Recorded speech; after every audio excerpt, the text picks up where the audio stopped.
Dude, you're really good. I have been there with those beers on those markets. All right, all right. But still. This is awesome.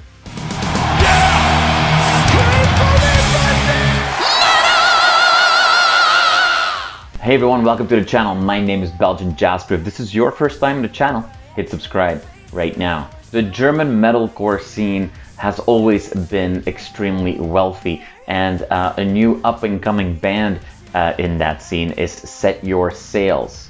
The band just released their debut album for Napalm Records, and I sat down with singer Jules to learn all about it.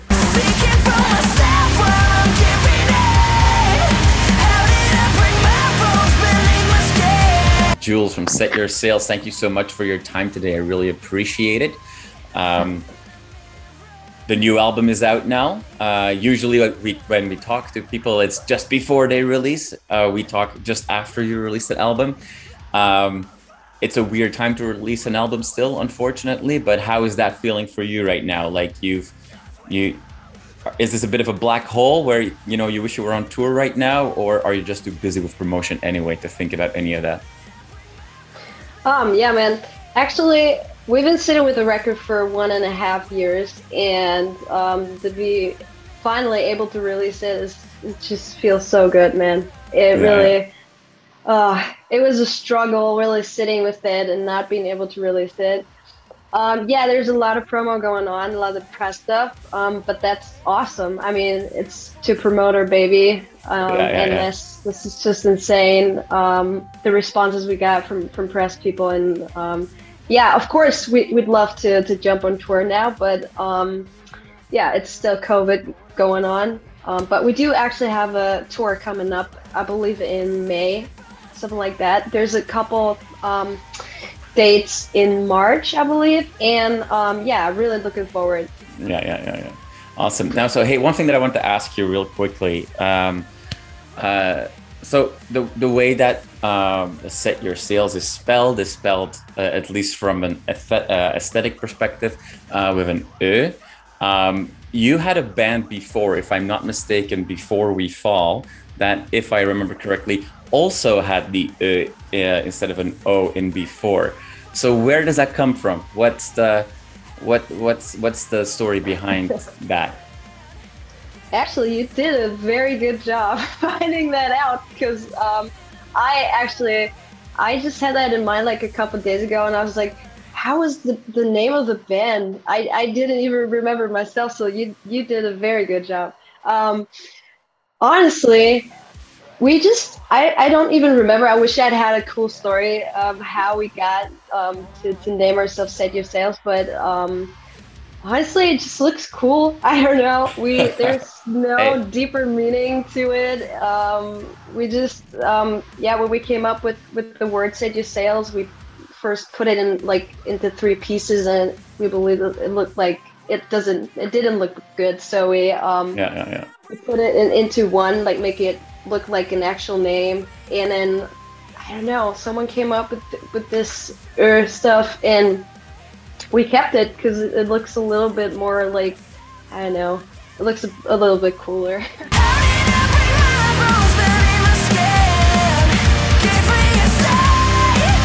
The band Underoath does that, for example, and I saw that first with that band, but we didn't do it on purpose because Underoath did it or something like that. We just believed it looked a little cooler. yeah. So let's talk about, because now that you mentioned Underoath, a band that brings that, also highly melodic metalcore, definitely has been an influence on your band. That's clear. As well as, melody clearly is important to you. More modern Caliban as well, obviously, maybe not so much their very old stuff. And then you get to have Andy not just on the record, but also in the video as well. So I want to obviously focus more on you guys and your music, but that must have been pretty cool, being able to do that. Yeah, Andy is a sweetheart. I mean, all of the 3 featured guests we have on this record are just beautiful people. Man, I just can't really say how how overwhelmed I was by the fact that these guys were so down to earth and they were so into it. They're so supportive. I mean, we actually had a Q&A, live Q&A with all three a couple days ago, and I'm still in contact with all three, and they're, oh man, I can't even describe it. I mean, I had a little bit of an expectation that these people may have like some kind of attitudes, and they may I'm not doing this, you know. But in fact, all three responded very, very positively. You know, they were like, "This is insane! I love the song. This is great. I want to do it. Let's make it make a music video and stuff like that." And they're still sharing their stuff, and we're still in contact. And like, this is exactly how music should work. Just like connecting people. And yeah, very, very thankful.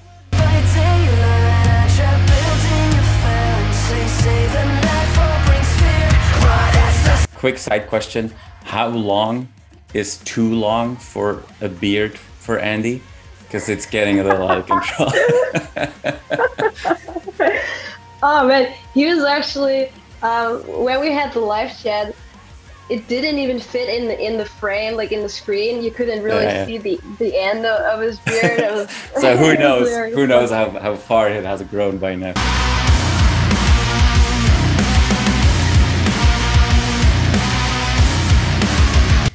You know, there's some darker topics that you delve into. How was that for you, channeling those emotions, and then also being like, hey, okay, here it is, world. You know, read what I read or listen to what I'm trying to say. Is that challenging for you? So still early in your career? Yeah, 100%, 100%. I mean, by the time we wrote the record, we had absolutely no clue we'd sign a worldwide record deal with Napalm, right? We were just sitting down making music, and I was just going through a very dark time, and I just felt like writing songs about the things I'm going through, and that's what I did, and that's, I believe, why they are so personal, because they weren't written for, like, you know, on the purpose, like, being released into the world, like, and yeah, it was challenging, like, when we actually knew that we signed to Napalm and that it will be released. I don't know, man. You can get it everywhere, basically, and that was a little scary, because it is written almost like a diary, you could say. It has a lot of personal stories, and yeah. But you know what? I always say that in my teenage years, the songs which helped me the most were the songs which were written completely honest and about those topics. And before we actually released it, like, we gave it to the label, the guys went like, you don't have to do this, you don't have to release it. If that's too personal, we can write other songs, we can release that. But I was like, why? It is, you know, I made this music because it is like a self-therapy to me, to write this down, and also forcing myself to go through it in every show, you know. I have to also practice it, and I have to go through it over and over and over again. And I believe that that's a pretty good technique that works for me, for my healing process. And yeah, but I say it was very, very scary when things got serious. Yeah.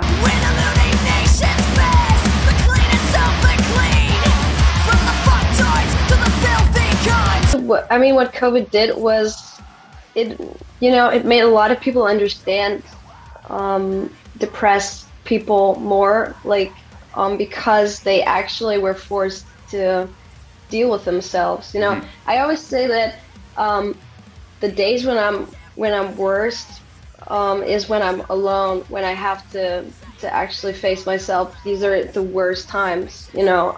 And I believe that a lot of people were forced to do that, and not being able to go party and drink and have fun and pretend everything's cool. They actually had to sit down and face their own problems, and like face this darkness and this isolation that depression does with a lot of people, because it is In fact, yeah, I mean, there are days you cannot even get out of bed, right?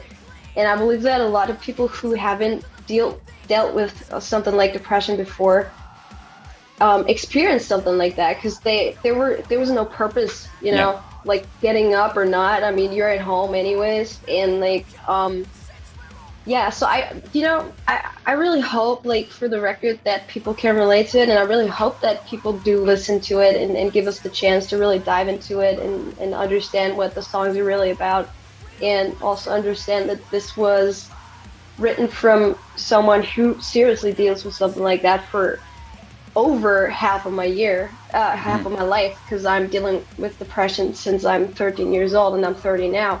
So yeah, I really just hope that they notice that it's very honest and that they can relate to it. That would be my personal wish for the record.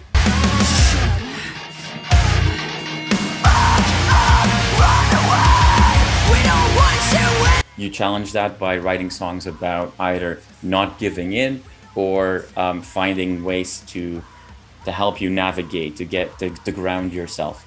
Those are also elements that you've permanently have been displaying with tattoos that say sink or swim, a compass, and if I'm not mistaken, a lighthouse as well. All elements that you know, to help provide guidance. Also, all nautical themes. Now, I know that you're from Cologne. Yes, there's a big river, the Rhine. Not that big that you require a compass. So you're not necessarily. I don't think you grew up on you know, in the open seas or you know, on the coast. No. So are they just those metaphors, or is there something about the open seas that does draw you to it so much that you chose nautical metaphors? I have no clue. I'm very fascinated by like all this, like this main topic of like ocean and big ships and like deep seas and stuff like that. I don't know. I've been fascinated by that since I was little, and my dad used to take me to you know, big rivers or harbors where you could actually see huge ships, and I was just really fascinated by that. And I'm also very scared of the ocean, of this like very deep and like mysterious open waters, and emptiness, and that's something that I'm very fascinated by. And yeah, so I'd say like the way you described it is pretty fitting. Yeah.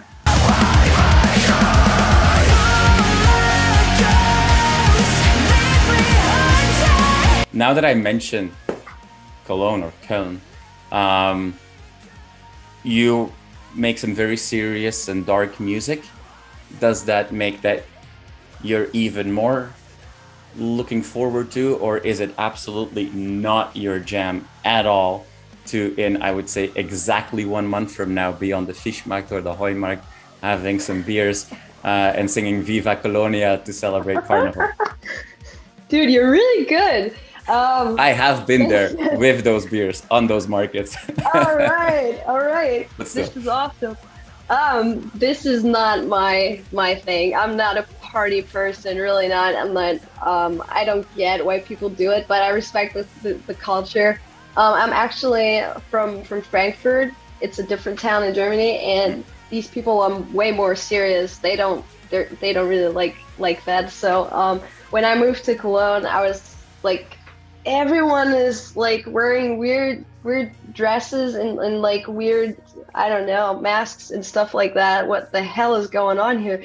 But you know, it's their culture and I respect it. And it's very funny to see these people walk around, because basically everyone is just having a good time, and that's something very awesome. But I'm not the party kind of person. I like to stay away from things like that.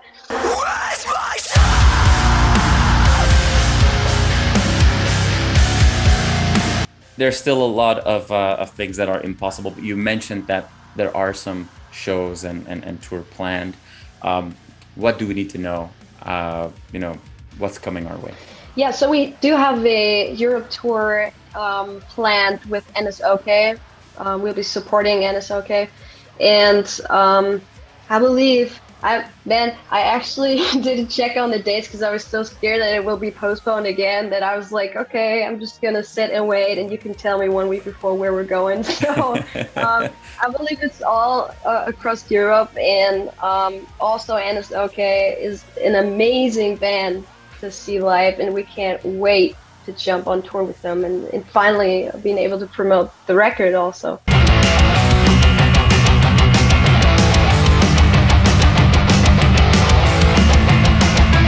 I believe if COVID will fade away during this year, we'll be very busy.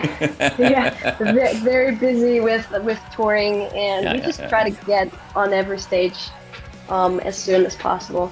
Awesome. Well, I hope that we get to see you on a lot of stages, and hopefully that means one day up here in Canada as well, but if not, we'll just have to come to Europe to see you guys play. Jules, I want to thank you for being very open with me and being a lot of fun to talk to. I hope you had some fun. I'm excited for your album, and I want you to enjoy this time of the release cycle so that you can look back on it with a big smile on your face. Thank you so much for your time today. Thank you, Jasper. It was a pleasure talking to you. That was actually very, very cool.